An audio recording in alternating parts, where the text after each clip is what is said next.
Well, this is Steve Ridgel, and I realize sometimes that I may see things a little differently than other people. And I don't know how you've heard some things preached, but for instance, Jesus has a very famous phrase where he says, "Repent or you will all perish."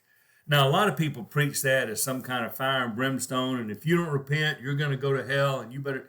And that is true. It is absolutely true that if we do not repent, we're not going to be with God in heaven. That's true. We have to repent. We have to be born again. We have to believe in Jesus. I believe all of that. But when I read things like repent or perish, I got to tell you, I don't read that as some kind of threat to scare me into changing my life. You know how I hear that? I hear that as good news.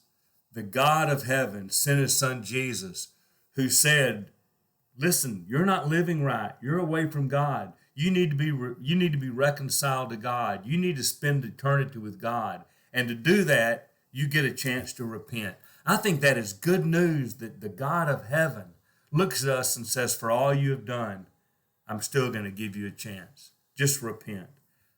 That's incredible. All the things we didn't do that we should have done. All the things we did do that we should not have done. And God still says, hey, I love you. Repent, because if you do not, I don't think that's a fire and brimstone warning. I think that's a hand reached out to save us. And so I don't know how you view things like that, but I think a lot of the things that some people take as a harsh God and a hard God, I think is absolutely a sign of a loving God. A God who loves us so much that even though we live in ways that separate us from Him, He sent His Son as a bridge, as a way, as the truth, as life to bring us back to Him. So when Jesus says repent or perish, I don't read that as I'm trying to scare you into straightening up. And I read that as here is an extended hand to bring you back to God.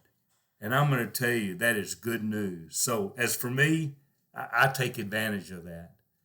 And I hope you do too. So if you don't know Jesus, I hope you'll talk to a Christian today and just ask them about the God who loved you so much.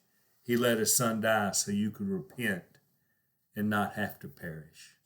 And if you are a Christian, let it serve as a reminder to you that let's keep trying to be like Jesus. When we're not, let's change. Let's repent. Let's do better because God gives us that opportunity to follow his son.